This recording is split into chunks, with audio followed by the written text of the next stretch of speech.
inúmeros desdobramentos. A gente vai falar de alguns aqui com vocês. Algum desses assuntos que acabam interferindo dentro dos direitos de personalidade. Um deles é a questão da herança digital. E aí vale algumas discussões prévias para a gente fazer um ajuste aqui, para a gente dizer do estado da arte. Como é que anda direito de personalidade, como é que anda essa discussão sobre herança digital. Uma das questões que a gente tem que levar em conta é, primeiro, a definição do que seria um direito de personalidade. O que a gente costuma dizer? Que os direitos de personalidade são direitos inatos ao ser humano, que são direitos relacionados à dignidade da pessoa humana e que, por conta disso, durante toda a sua vida, ele tem resguardado cada um desses direitos que a gente elenque como direitos de personalidade.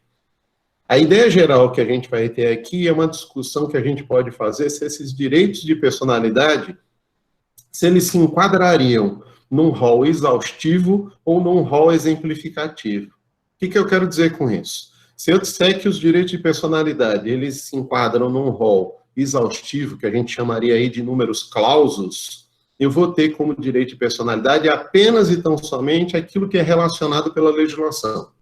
Então, vejam, o Código Civil, lá a partir do artigo 11, quando ele começa a falar de direitos de personalidade, ele chega a falar sobre direito à vida, direito ao corpo, direito ao nome, direito à imagem, até direitos autorais ele acaba discutindo.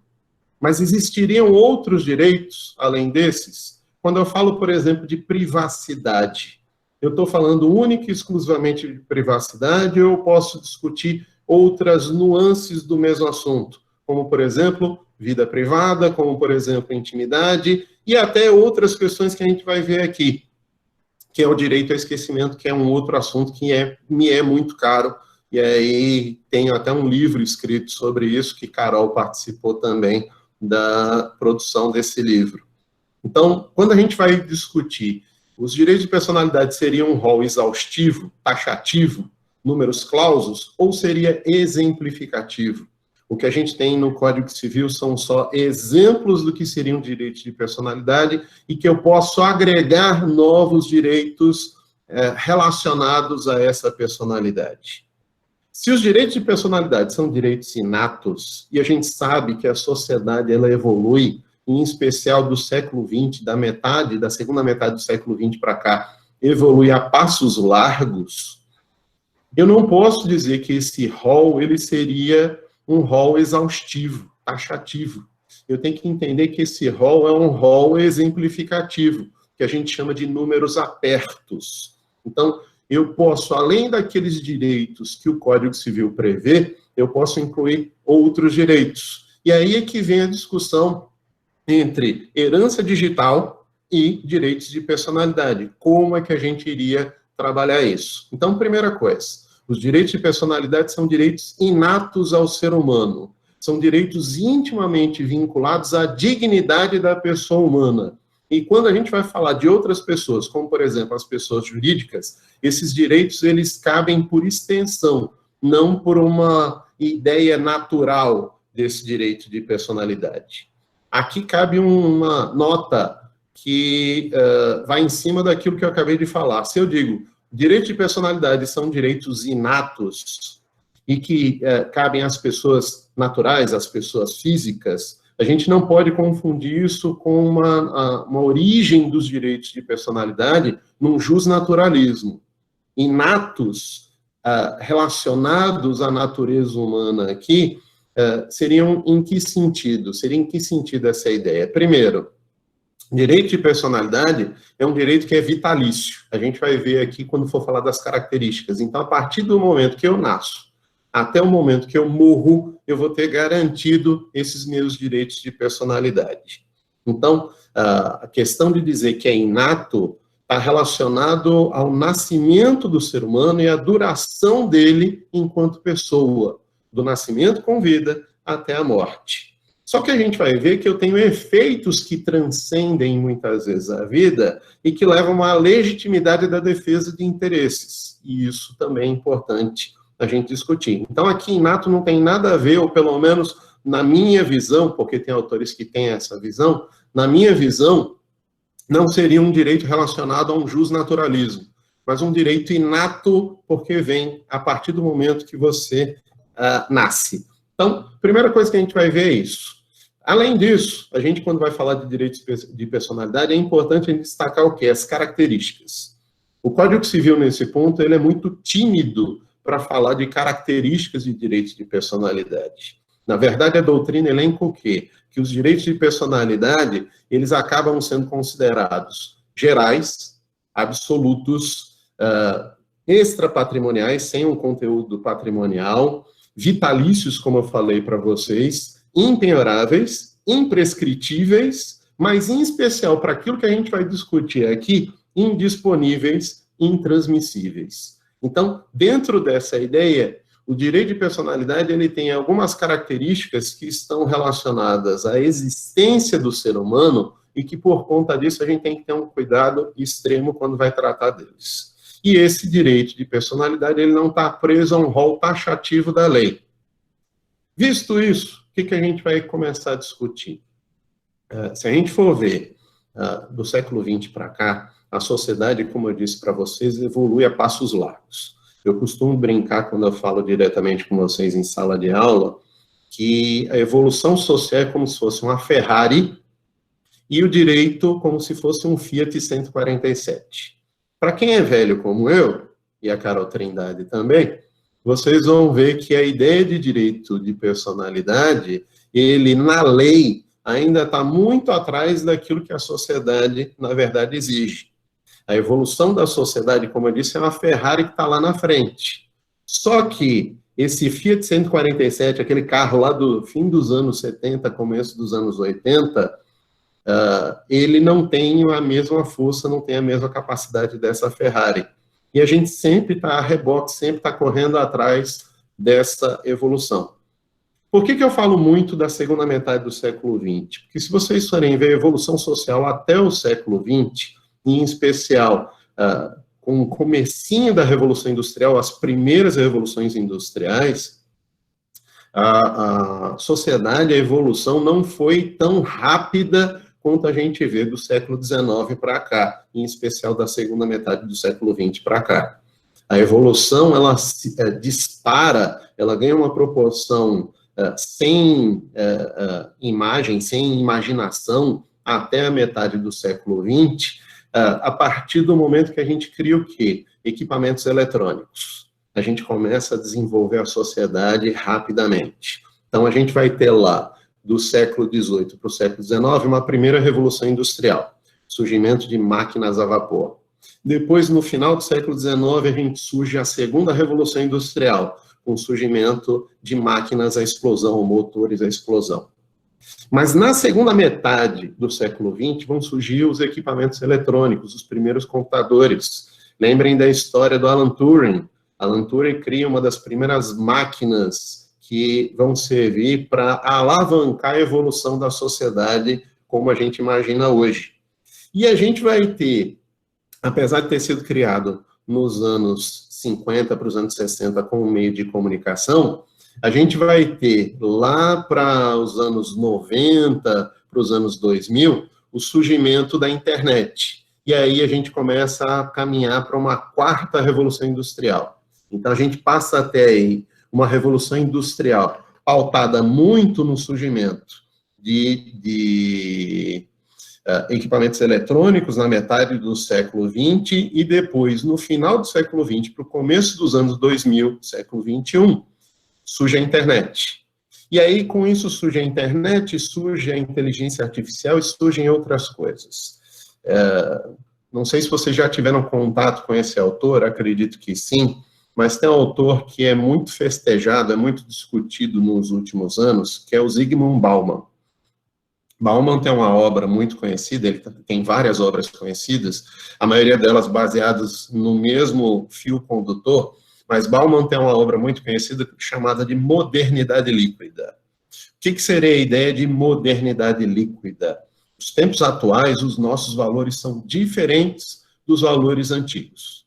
Os valores dos nossos avós, os valores dos nossos bisavós eram diferentes dos nossos valores. Os nossos valores são diferenciados porque a ideia de liquefação de valores seria a ideia de que você não consegue segurar nas mãos o valor. Ele escorre pelos dedos, porque ele é líquido, ele é liquefeito.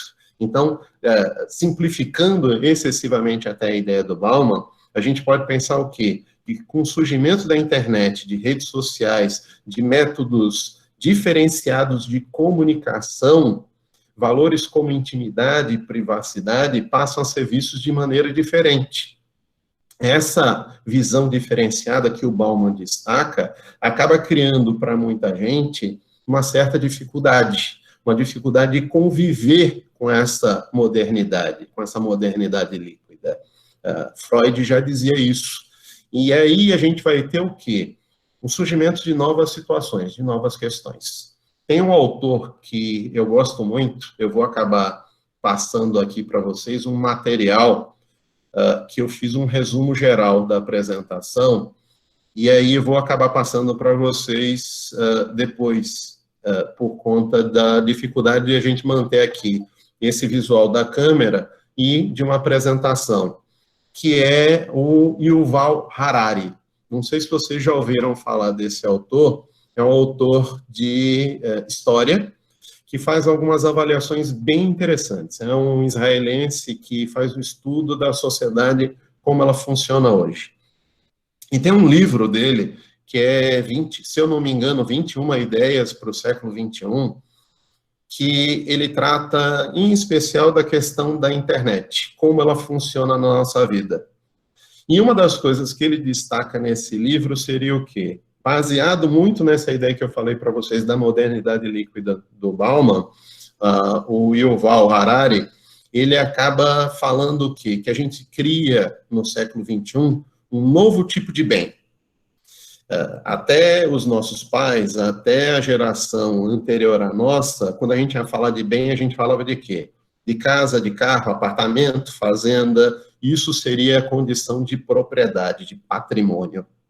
Hoje essa visão ela tem mudado nos últimos tempos, tanto que a gente tem criado cada vez mais leis de proteção quanto a isso, que seria o quê? A gente tem um novo tipo de bem, que seriam os dados pessoais, informações relacionadas à sua vida.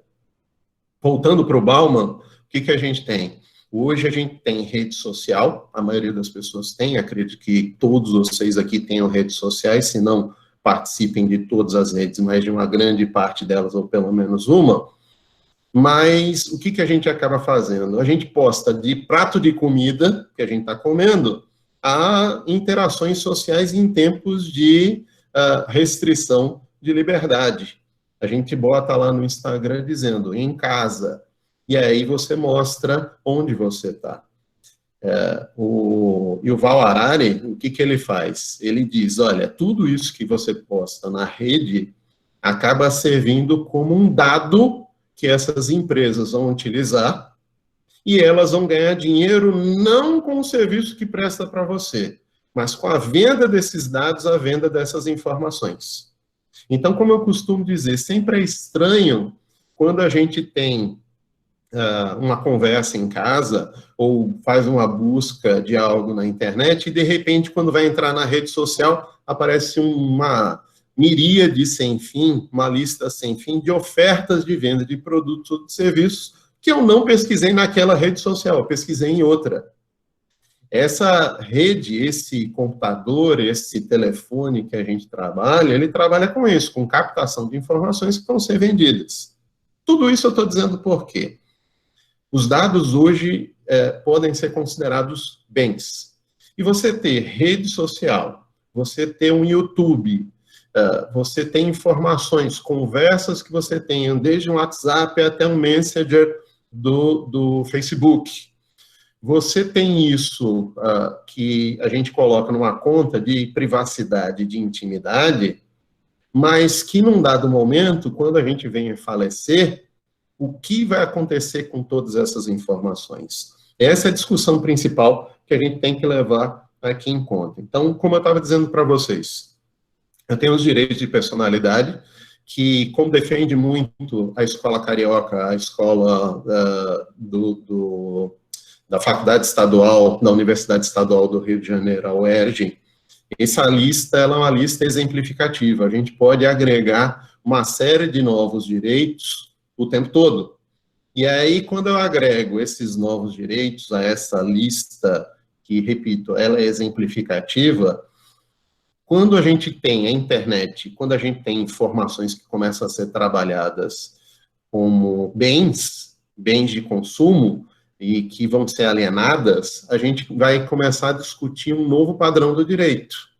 Esse Fiat 147, ele tem que pisar no acelerador para alcançar a Ferrari.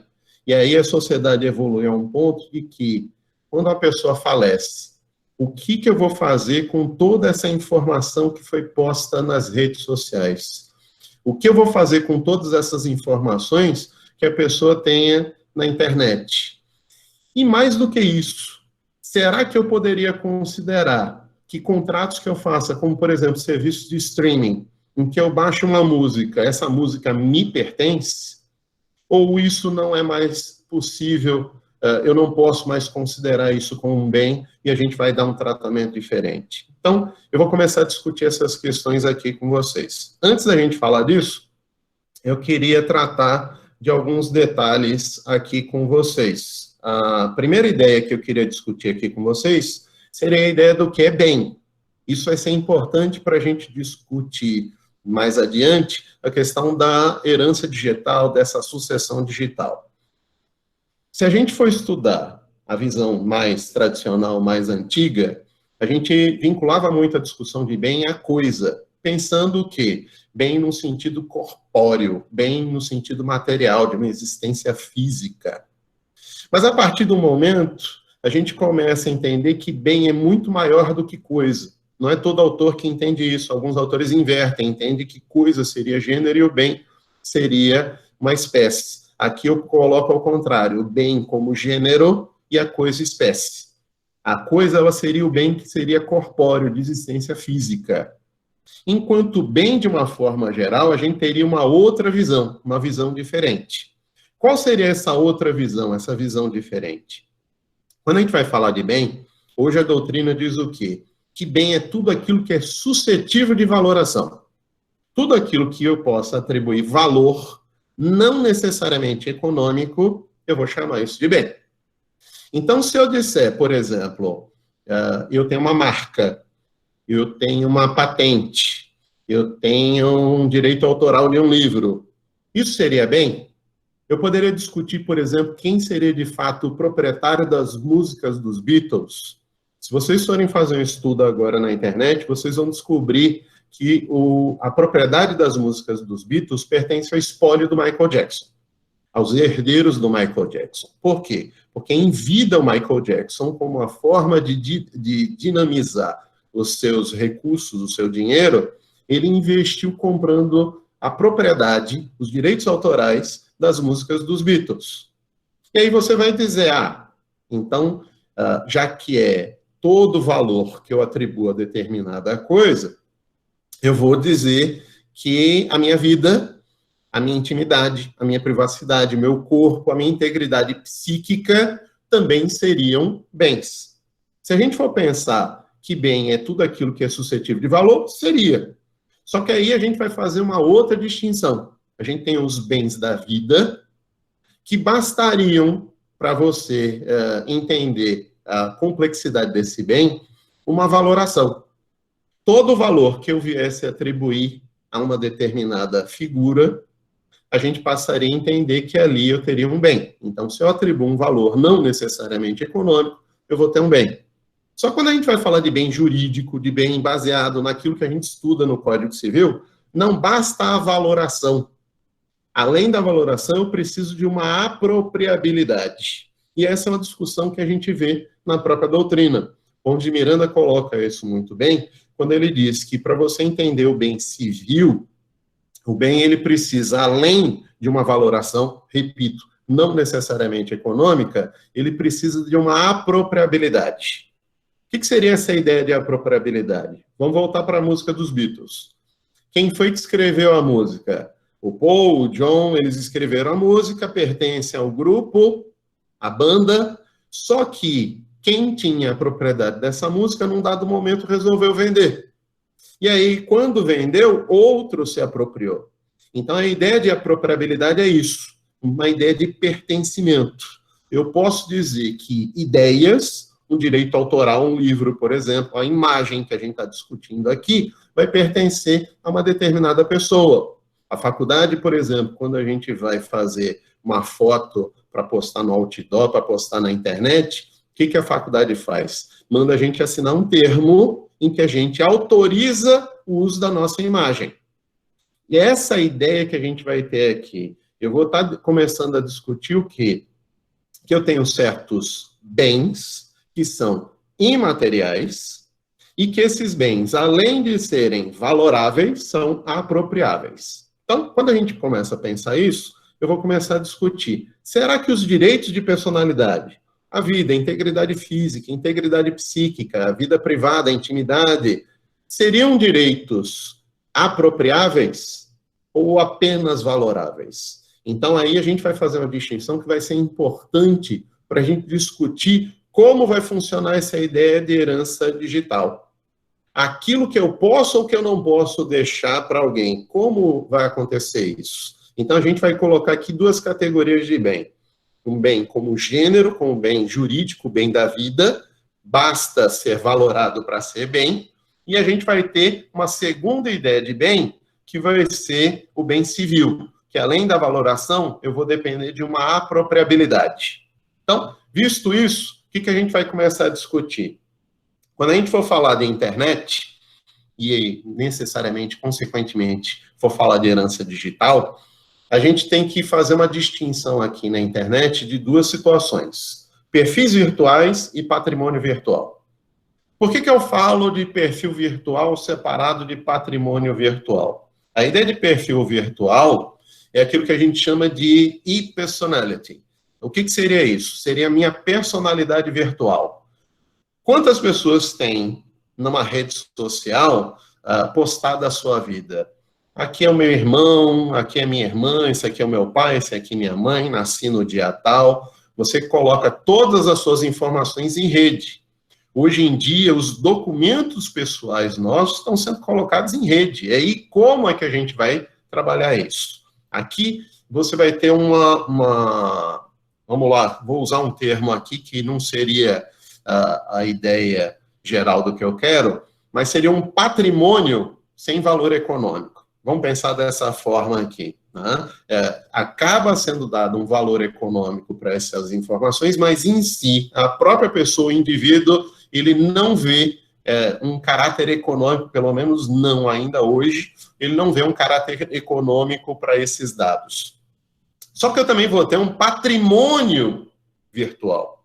E aí essa ideia de patrimônio virtual envolve o quê? Por exemplo, vamos imaginar que eu sou o Gugu. Eu, como Gugu, eu tenho 1 milhão, quase 2 milhões de seguidores. Quanto é que custa uma postagem de uma pessoa que tenha mais de 1 milhão de seguidores no Instagram? Para quem não sabe, algumas postagens para pessoas que sejam influenciadores digitais custam em média de 20 a 30 mil reais. Eu já ouvi falar que pessoas como Neymar, entre outros, cobram 100, 200, 300 mil reais para fazer uma apresentação de poucos segundos numa rede social sua. E aí isso não teria mais um caráter de personalidade virtual, teria mais um caráter de patrimônio virtual. Lá você tem uma conta que faz não só que você divulgue questões pessoais suas, mas uma conta que demonstra um patrimônio mesmo. E aí, quando a pessoa falece, como o caso do Gugu, quem vai ficar com essa conta? Quem vai ficar com os efeitos patrimoniais dessa conta, dessa divulgação toda? Ou alguém pode ficar com isso? Como é que a gente vai trabalhar essa ideia? Da importância da gente discutir uma personalidade virtual separada de um patrimônio virtual. Então, primeira coisa que a gente vai ver aqui, a personalidade virtual não teria caráter econômico e o patrimônio virtual teria um caráter econômico. Então, fazendo essa separação, ambos teriam valor. Só que um teria valor existencial e outro teria um valor patrimonial, econômico. Um estaria mais vinculado à dignidade da pessoa humana, em especial os direitos de personalidade, e outro seria encarado mesmo como patrimônio, como um carro, como uma casa, como uma fazenda ou qualquer outro bem que você tenha dentro da sua vida. Então, partindo dessa premissa, a gente vai ver, então, aquilo que o Pontes falou, como eu disse para vocês, que bem é tudo aquilo que é apropriável e valorável. Se você tem algo como apropriável ou valorável, você passa a ter isso como bem. Será que essas informações que a gente lança na internet, elas são apropriáveis ou não seria? A gente tem essa discussão cada vez mais presente nos últimos tempos, em especial com as leis ou regulamentos gerais de proteção de dados. E se vocês forem dar uma olhada, tanto na lei brasileira, a Lei Geral de Proteção de Dados, como a legislação europeia, o Regulamento Geral de Proteção de Dados, não fala nada, ou quando fala, diz que não é para aplicar a pessoas falecidas. Vejam o caso do Regulamento Geral de Proteção de Dados, que a gente tem lá na Europa, que coloca em vários momentos dizendo não se aplica esse regulamento a pessoas falecidas. E a Lei Geral de Proteção de Dados brasileira, que nem fala de nenhuma hipótese sobre pessoas falecidas, mortas, e os efeitos que venham decorrer dessa situação. Então, a gente vai ter aqui uma discussão que é importante a gente destacar sobre a questão da pessoa falecida e como tratar essa apropriabilidade desses bens que são valoráveis, desses bens civis digitais. Como é que vai ficar isso? Então, vamos lá. A primeira coisa que a gente tem que ver, vocês devem voltar aí para a aula de vocês lá no segundo período, provavelmente com a própria Carol Trindade, em que ela vai discutir bens com vocês e aí vai distinguir bens móveis de bens imóveis. E o que diz o artigo 83 do Código Civil quando vai falar de bem móvel? Ele diz lá, considera-se imóveis para os efeitos legais, inciso 3, os direitos pessoais de caráter patrimonial e as respectivas ações. Eu poderia encarar essa questão do tratamento e dos dados como um bem, nessa ideia, essa é a discussão que a gente tem que começar a fazer. Nosso código, como eu costumo dizer, é um código velho, tá? Ele já nasceu velho, apesar dele ser de 2002, entrando em vigor em 2003, o nosso código ele começou a ser redigido em 1975, refletindo uma sociedade que era completamente diferente da atual, daí eu fazer a brincadeira dizendo que a sociedade é uma Ferrari, enquanto o nosso direito é um Fiat 147. Mesmo com um código que a gente tenha criado no século XXI, ele praticamente esquece tudo que envolve internet. E aí a gente vai começar a discutir isso. Então vamos lá. Quando a gente vai discutir essa questão, também eu vou querer agregar aqui para vocês o artigo 5º da Constituição Federal, no inciso 12, que diz, entre outros direitos fundamentais, que é inviolável o sigilo de correspondência e comunicações telegráficas, de dados e comunicações telefônicas. Mais uma vez, a gente não tinha nada relacionado à internet, mas que eu posso estar encaixando aqui. A gente tem que pegar a nossa legislação que foi posta e usar um pouco de criatividade para poder resolver problemas como a gente vai ter aqui. Esses dados, essas informações que eu tenho na internet, são bens? Se são bens, será que eu posso ter isso protegido ou não? Ou seria uma privacidade que, sendo um direito vitalício de personalidade, morre com a pessoa? Aqui a gente vai fazer algumas distinções que são importantes para a discussão que a gente vai fazer mais adiante. Outra coisa que é importante a gente discutir antes de entrar a fundo nesse assunto é a questão de sucessão legítima e sucessão testamentária. Para quem é aluno da Carol, já no 7º, 8º período, no 7º período, discutindo direito das sucessões, vocês veem a discussão de direito das sucessões em que você vai ter uma sucessão que é legítima e uma sucessão que é testamentária. O que seria a sucessão legítima?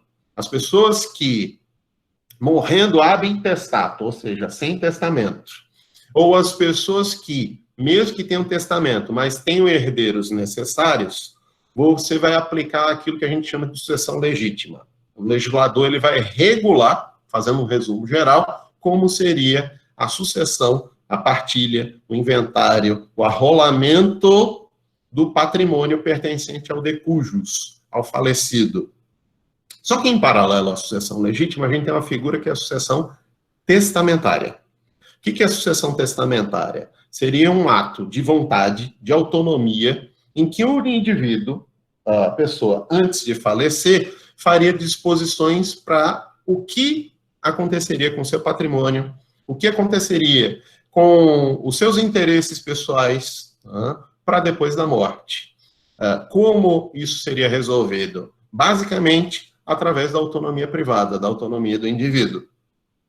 Eu já vou deixar claro aqui para vocês que a minha visão, e essa visão não é pacífica, muito pelo contrário, eu sou contrário a uma ideia de sucessão legítima como regra. Eu acho que a regra deveria ser uma sucessão testamentária.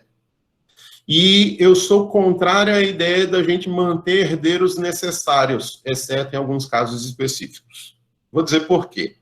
Lá desde Orlando Gomes já se dizia que a condição de herdeiro necessário é uma fábrica de vagabundos. Eu sei que o termo é muito radical, é um termo muito forte, mas talvez seja proposital a força dessa expressão, já para chocar e a gente entender como é que funciona. Tem muita gente que passa a vida toda esperando o falecimento de um antecessor e esperando aquilo que a pessoa vai receber para poder aproveitar o resto da vida. Só que a gente tem que lembrar que não existe herança de pessoa viva. O que ela quiser fazer com esse patrimônio dela enquanto ela estiver viva, ela pode fazer. E aí a discussão do que eu trago aqui para vocês é que eu sou um defensor aí, além de uma redução da condição do herdeiro necessário, uma ampliação da liberdade de testar. Por exemplo, uma das coisas que querem fazer agora é a liberdade de testar em 75% do patrimônio. Ao invés de 50%, eu teria 75% do patrimônio disponível. E há quem queira que passe para 100%, resguardadas as situações de vulnerabilidade, e aí sim entraria a discussão de herdeiro necessário, que discutiria um herdeiro vulnerável.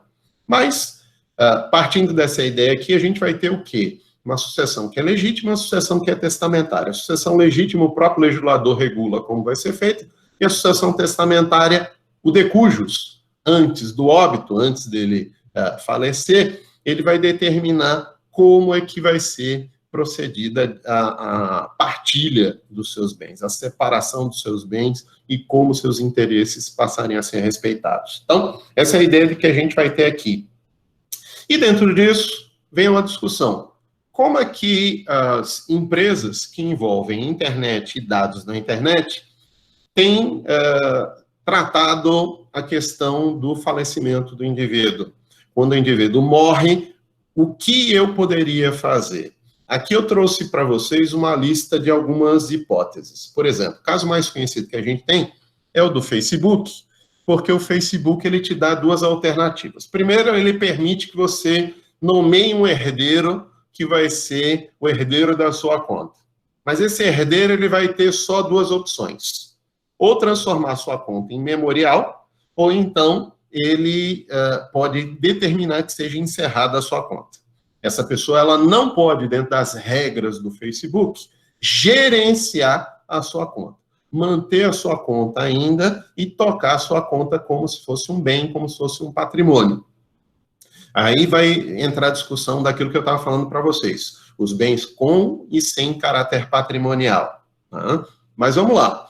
O Facebook só me dá essas duas alternativas. Como os outros trabalham? Tá? O Google ele permite que você faça um testamento virtual, em que você escolha se vai repassar as informações para o herdeiro responsável, permitindo acesso à conta do usuário falecido, ou se vai ser determinado o fechamento dessa conta através desse herdeiro.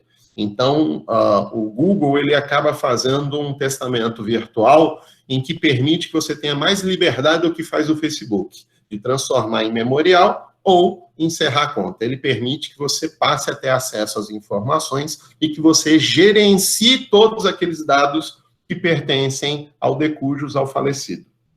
Uma outra possibilidade que a gente tem é o do Instagram, que acaba fazendo a mesma coisa do Facebook. Ele faz o quê? Ou permite que você transforme em memorial, ou acaba determinando o encerramento dessa conta. O Twitter, ele, por outro lado, ele faz o quê? Ele possibilita a remoção de fotos e arquivos da pessoa falecida, desde que haja o comprovante da morte.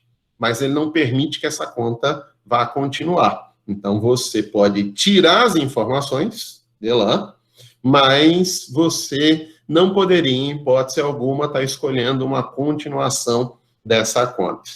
E aí vem uma dúvida.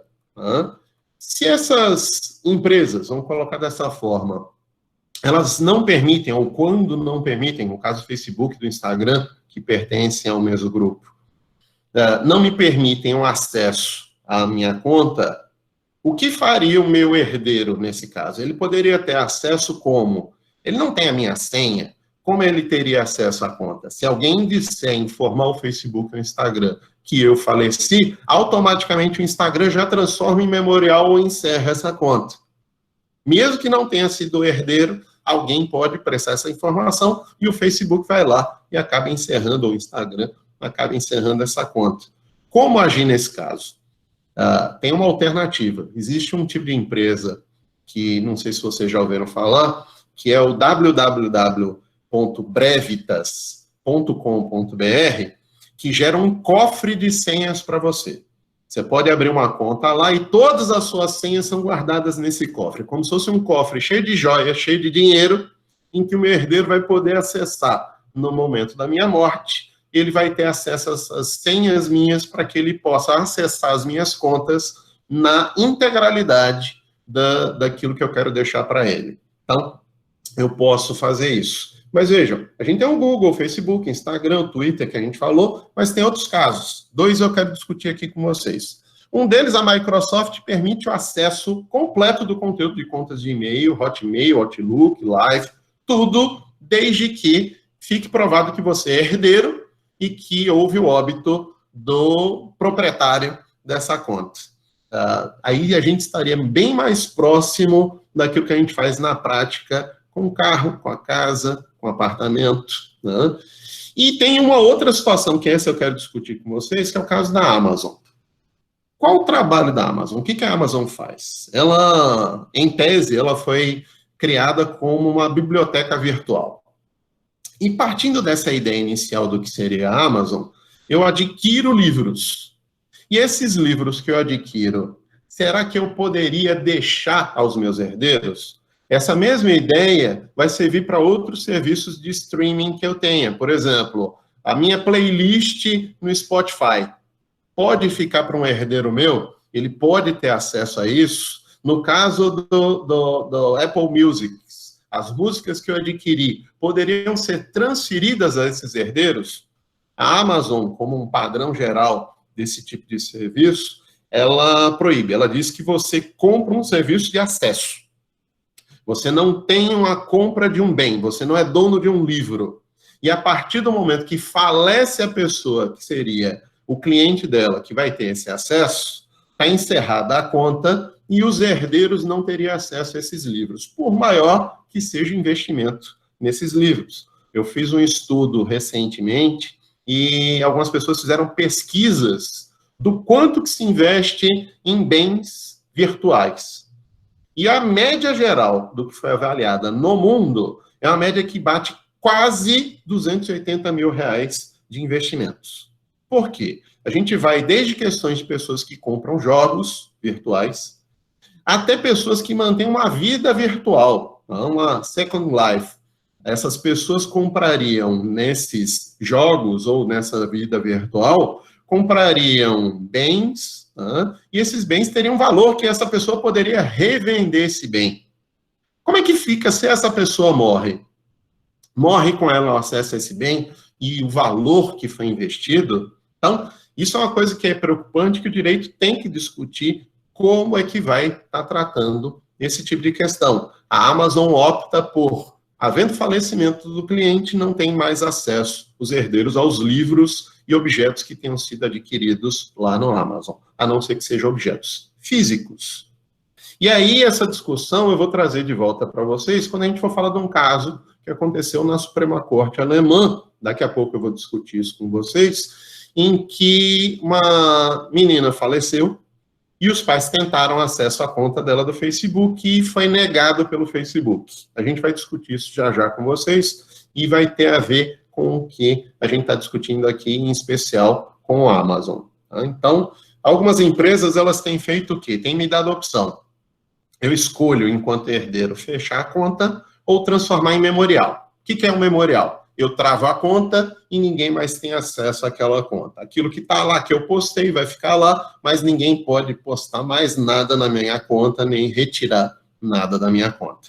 Então, essa seria a ideia geral que a gente tem visto na maioria das empresas que tratam desses bens digitais, desses bens virtuais que a gente encontra por aí. Só que, em paralelo, o direito tem começado a discutir, em especial na doutrina, discutir uma série de questões. Entre elas, o quê? A gente tem discutido muito se seria possível deixar um testamento virtual. É o caso do Google, por exemplo. O Google possibilitou esse testamento virtual, mas possibilitou por via de contrato, que você tem com o próprio Google, que você faz um ajuste e você deixa lá esse testamento virtual. A pergunta que eu quero deixar aqui é, será que pelo direito, através da nossa legislação, eu teria a possibilidade de um testamento virtual em que eu vou discutir esses meus bens virtuais, esse meu patrimônio digital, para quem eu deixaria, quem teria acesso e que tratamento seria dado para esse bem? A gente pode dividir isso em questões de maior monta e de menor monta. Por exemplo, questões de maior monta, eu faria um testamento, como a gente estuda no direito das sucessões, e questões de menor monta, em especial que envolvam direitos existenciais, eu poderia tratar através de um codicilo, que é o documento que é utilizado para questões de menor valor econômico ou questões existenciais que envolvam o decujus, a pessoa que venha a falecer. Então, a gente pode ter essa discussão, sim, sobre um testamento virtual, sim, sobre um codicilo virtual, e o direito ele tem que entrar nesse tipo de debate, porque senão a gente vai ficar preso a contratos que eu tenha com o Facebook, com o Instagram, com o Google e outras empresas. Então, a gente tem que ver como isso vai ser feito. Aqui eu queria trazer uns dados para vocês verem o tamanho da importância dessa discussão. Vocês sabem todos que o Gugu Liberato, ele faleceu num acidente lá nos Estados Unidos, na casa dele, e a conta dele do Instagram, até o dia que ele faleceu, tinha 1.908.277 pessoas, seguidores. Imediatamente, quando ele faleceu, teve um crescimento de 55,7%. Gente, eu não estou falando hoje, eu estou falando imediatamente com o falecimento dele, houve um aumento de 1 milhão de pessoas. A conta dele saiu de 1.908.277 para 2.971.434 pessoas. Esse aumento de quase 60% na procura do Gugu também gera um aumento de quê? De valores que você envolve em investimento nessa conta. Se você joga lá uma informação dizendo, olha, comprem a pasta de dente tal ou qual, como no restaurante tal ou qual, isso tem um valor econômico. E aí, como eu disse para vocês, uma apresentação rápida de poucos segundos numa rede com mais de 1 milhão de pessoas não sai por menos de 20 a 30 mil reais.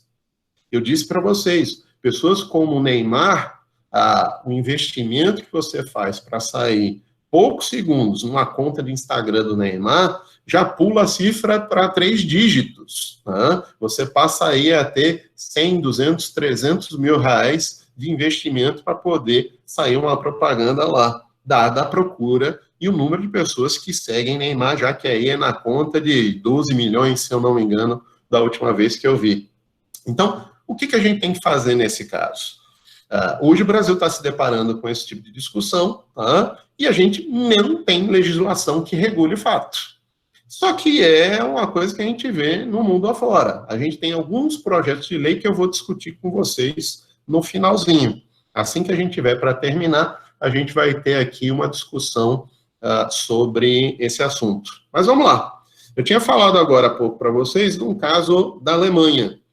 Esse caso da Alemanha, não sei se vocês se depararam, se chegaram a ver, uma decisão que foi exarada agora, em 2018, pela Suprema Corte alemã, pela Suprema Corte Constitucional alemã, que seria o equivalente ao nosso Supremo Tribunal Federal.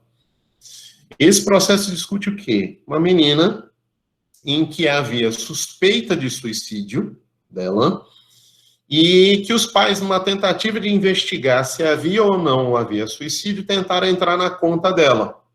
E que um seguidor dela, que a gente vai chamar aqui de amigo, mas a gente tem que fazer uma distinção aqui do que é amigo de fato e do que é seguidor, tá? E isso é importante também a gente discutir no direito. Por exemplo, se eu for testemunhar a favor de Carol, eu não posso. Por quê? Porque é um nível de amizade, a gente trabalha junto. Mas se eu for testemunhar para alguma pessoa que seja meu seguidor numa conta de rede social minha, essa pessoa não tem amizade comigo. Essa pessoa não sabe muitas vezes nem o nome do meu filho. Essa pessoa eu posso testemunhar a favor dela ou contra ela e vice-versa. Então, é importante se discutir realmente o que seria amizade aqui. Mas vamos lá, um amigo dessa menor, de 15 anos, se eu não me engano, informou o Facebook o falecimento dela e a conta dela foi transformada em memorial. E quando os pais tentaram acessar com a senha dela, de posse da senha dela, o Facebook negou. Isso acabou sendo judicializado e, numa primeira instância, a justiça alemã determinou o acesso a essa conta. Depois, numa corte recursal, isso foi alterado, né, para que fosse negado o acesso a essa conta. Sob que argumento? Direito de privacidade. O Facebook ele estava usando o direito de privacidade da cliente, da pessoa que tinha a conta, usando como instrumento de sua própria defesa. Tá? E aí dizia, olha, em respeito à privacidade da moça que faleceu, eu não vou permitir o acesso a essa conta. E isso foi admitido nessa corte recursal.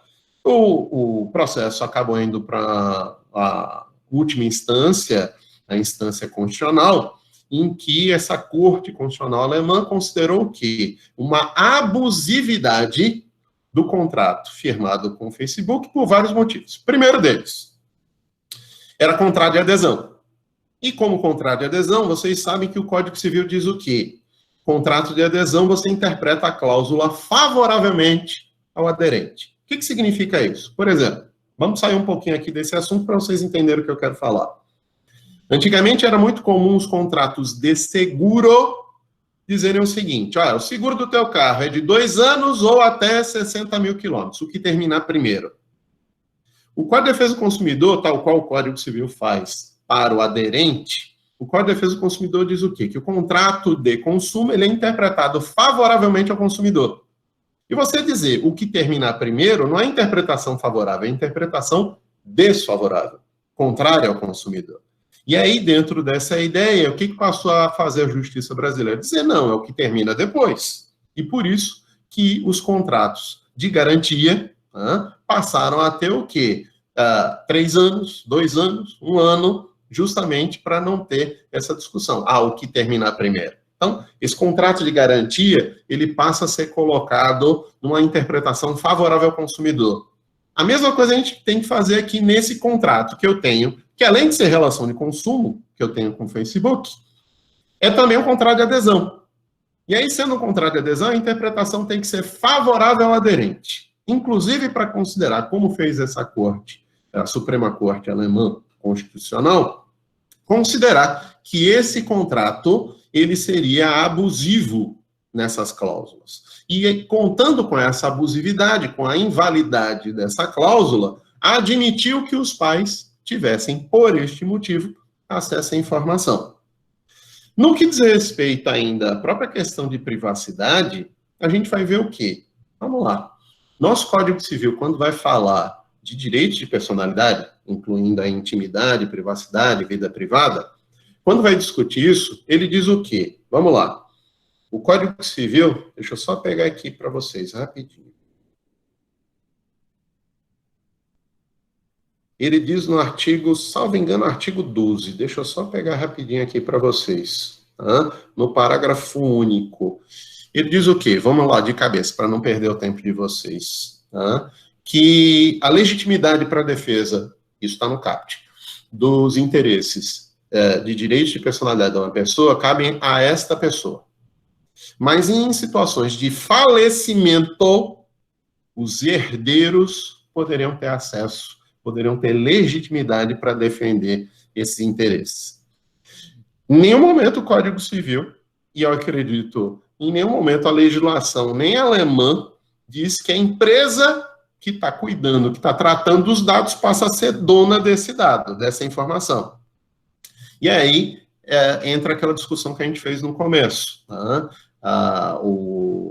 Aquele historiador israelense que a gente estava discutindo aqui com vocês, o Harari, ele tem uma preocupação no livro dele, As 21 Ideias para o Século XXI, justamente de que a gente está criando um processo de desglobalização com a detenção de certos dados, dessas informações, por certos grupos de pessoas, gerando aqui um novo tipo de desequilíbrio. Aquilo que se dizia que o século XXI seria o período da globalização, em que haveria um tratamento isonômico entre todos, ou um processo de isonomia entre todos, a gente está caminhando no inverso. A gente está criando um processo de divisão da sociedade em castas, em quem detém a informação e quem cede essa informação. Quem detém essa informação é o maior valor do que a gente vai ter no futuro. O valor não vai ser o tamanho da sua empresa. O tamanho do Facebook hoje não é pelo tamanho do Facebook, pela lucratividade do Facebook. O tamanho do Facebook é pelo quanto de informação ele detém. E aí, dentro dessa ideia que o Harari faz, é justamente o que a gente vai discutir aqui. A quem cabe a legitimidade da defesa desse interesse de privacidade? É o Facebook? Ou a família da menina que faleceu? Então, o Código Civil, no artigo 12, ele coloca que os direitos de personalidade das pessoas falecidas podem ser protegidos, têm legitimidade, os herdeiros dessa pessoa, para proteção desses interesses. Então, é importante aqui que a gente faça, assim, essa discussão. E aí, como eu disse para vocês, no caso alemão, o que ficou discutido? A abusividade do contrato feito com o Facebook e consideraram inválido esse contrato para permitir, sim, que os pais tivessem acesso à informação. Além disso, o que a gente vai ver? E aí é uma discussão importante para a gente fazer aqui. Será que quando eu vou tratar do meu patrimônio virtual, ele se separa do resto do meu patrimônio?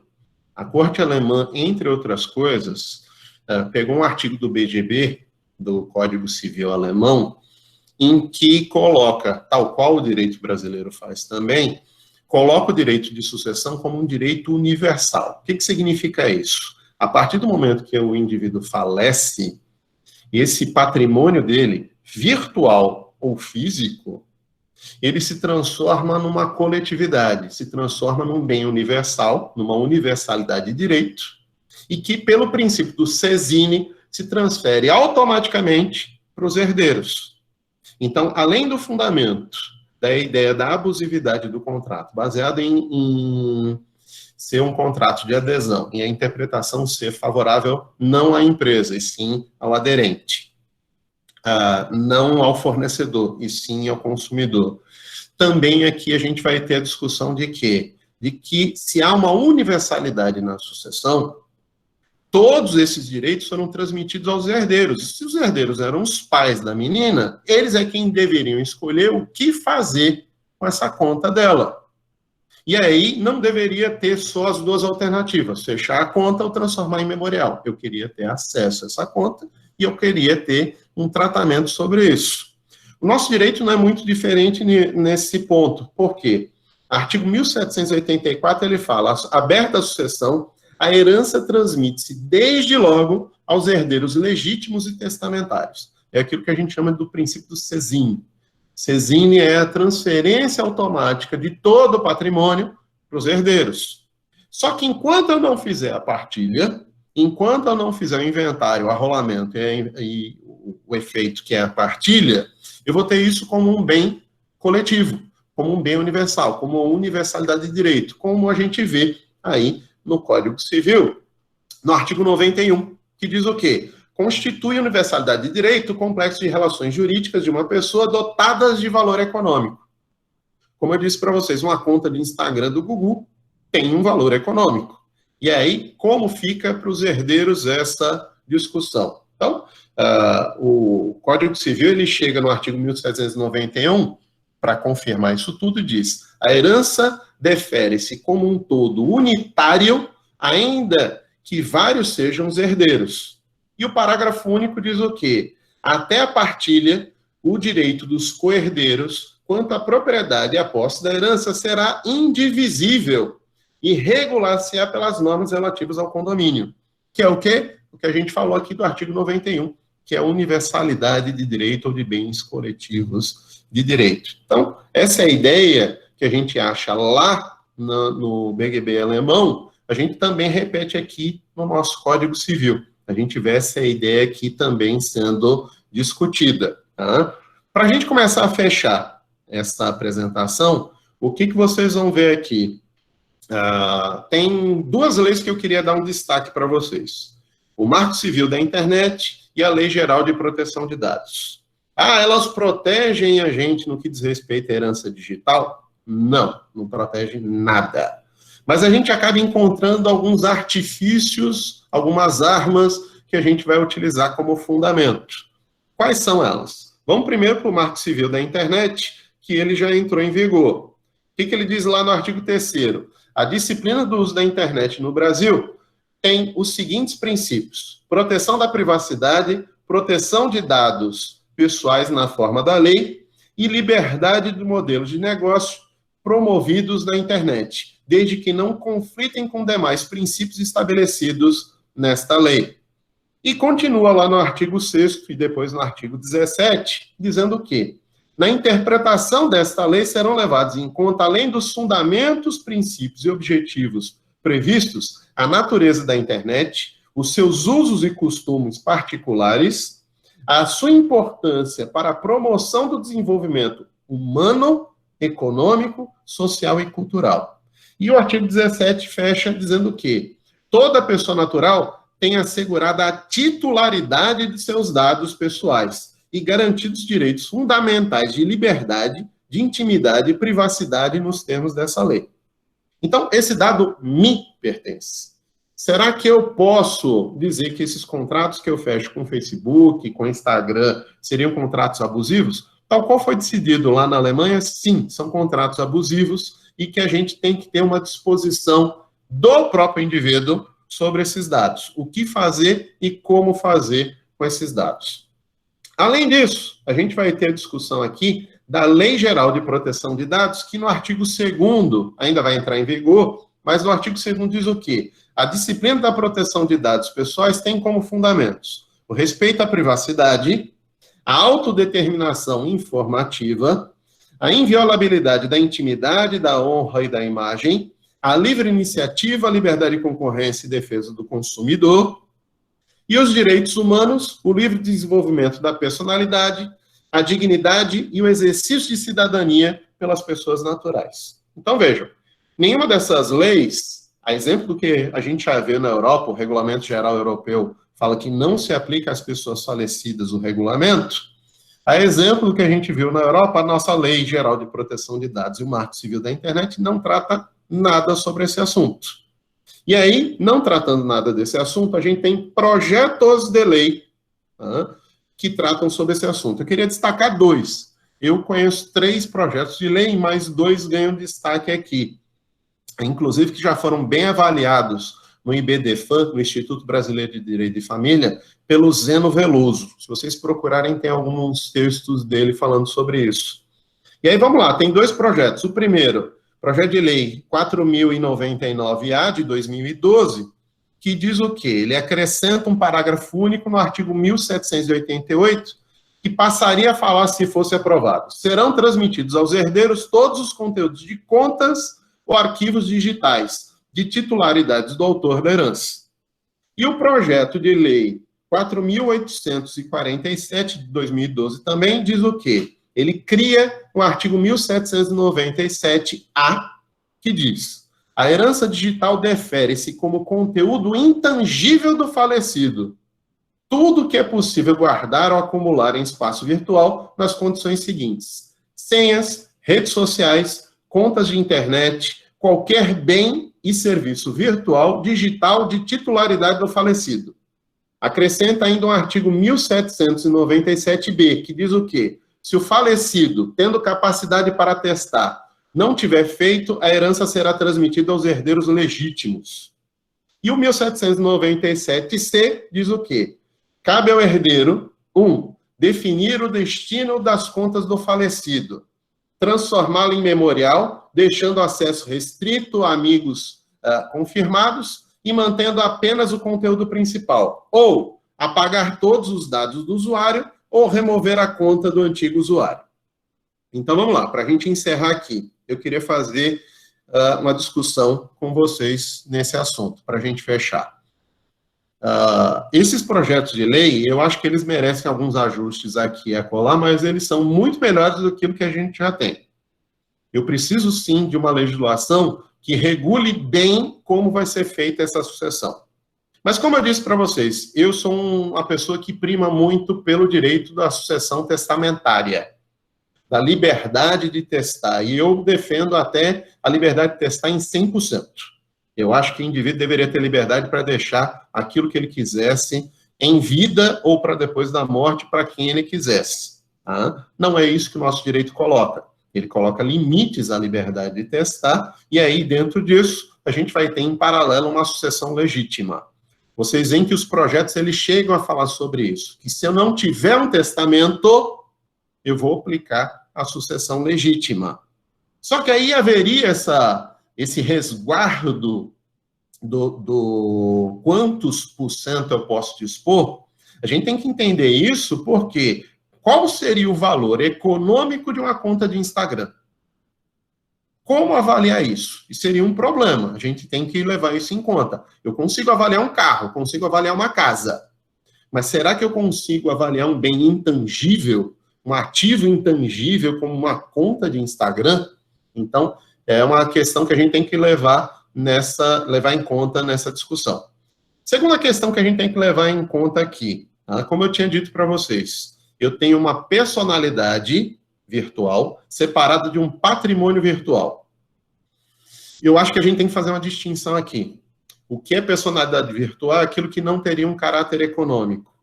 E o que seria patrimônio virtual seria aquilo que tem caráter econômico. O que seria patrimônio virtual que tem caráter econômico, mesmo que a gente tenha trabalho para mensurar economicamente, eu poderia dispor livremente em testamento, e não havendo testamento, como diz o projeto de lei, eu teria uma sucessão legítima, que para mim é o que vale a sucessão legítima, para a questão da pessoa que morre, que falece ab intestato, sem testamento. Mas a gente vai ter uma outra discussão. A gente tem trabalhado o direito há muito tempo, em especial com a ideia da constitucionalização dos direitos, a gente tem trabalhado um processo de repersonalização do direito civil e um processo de despatrimonialização do direito. Como é que fica a discussão sobre uma personalidade virtual? Eu não posso aqui patrimonializar a personalidade virtual, porque eu entendo o seguinte, se vocês lerem meu livro sobre direito ao esquecimento, vocês vão ver uma coisa que eu costumo fazer uma distinção bem clara. Quando a gente vai falar de direito ao esquecimento, existem dois tipos de memória. Memória individual e memória coletiva. A memória coletiva, essa não pode ser esquecida. Essa memória não pertence a você, não pertence a você como indivíduo, pertence à sociedade. Então, não posso esquecer a ditadura militar no Brasil. Eu não posso esquecer o genocídio judeu na Segunda Guerra Mundial. Eu não posso esquecer o genocídio soviético que foi feito pelo Stalin. Isso não pode ser esquecido. Então, isso é memória coletiva, isso é história da humanidade. Isso não pode ser esquecido. Mas memórias individuais, elas devem morrer junto da pessoa. E aí é que entra a discussão do que a gente vai ter aqui. Quando eu estiver falando de um patrimônio virtual, mesmo que você não tenha discutido patrimonialmente, não tenha discutido em testamento, você vai ter um efeito que vai ser a sucessão legítima. Ela tem que vir aqui para ser feita, porque os herdeiros vão ter acesso a esse patrimônio. Mas quando a gente vai falar de uma personalidade virtual, vai depender, sim, e apenas da vontade do indivíduo. Nesse ponto, eu sou defensor de que se eu não fizer uma disposição dizendo para quem eu deixo, que eu deixo para minha mulher, que eu deixo para os meus filhos a minha conta, com as informações, com as minhas conversas de WhatsApp, de Facebook, de Messenger, fotos que eu coloquei como privado no Facebook, fotos e vídeos que eu arquivei no Instagram, essas informações eu acho que devem falecer com a pessoa, elas devem perecer com a pessoa, porque isso diz respeito a uma memória individual. Se eu quiser que isso seja transmitido adiante, eu tenho que deixar claro que eu quero fazer isso. Então, a gente tem ainda um caminho enorme de discussão para ser feito. Acho eu, hoje, falando em herança digital, quando eu vou falar de um patrimônio virtual, para a gente concluir, vamos sim poder aplicar um testamento virtual, digital, e na inexistência desse testamento, a gente usaria a sucessão legítima. Mas quando a gente vai falar de uma personalidade virtual, eu não entendo que haveria campo para uma sucessão legítima. Seria exclusivamente testamentária para você dizer, olha, vou deixar essas informações aos meus herdeiros ou eu quero que essa informação morra comigo, porque isso é intimidade e privacidade minha e eu quero que ninguém tome conhecimento dessas informações. E eu acho que isso é uma coisa que deve sim ser respeitada na pessoa. Eu espero que vocês tenham gostado dessa apresentação. Eu, como sempre, acabo me estendendo demais, mais do que devia, mas vamos abrir para as discussões aqui dentro das regras da nossa MC, Carol Trindade. Vou passar para ela agora.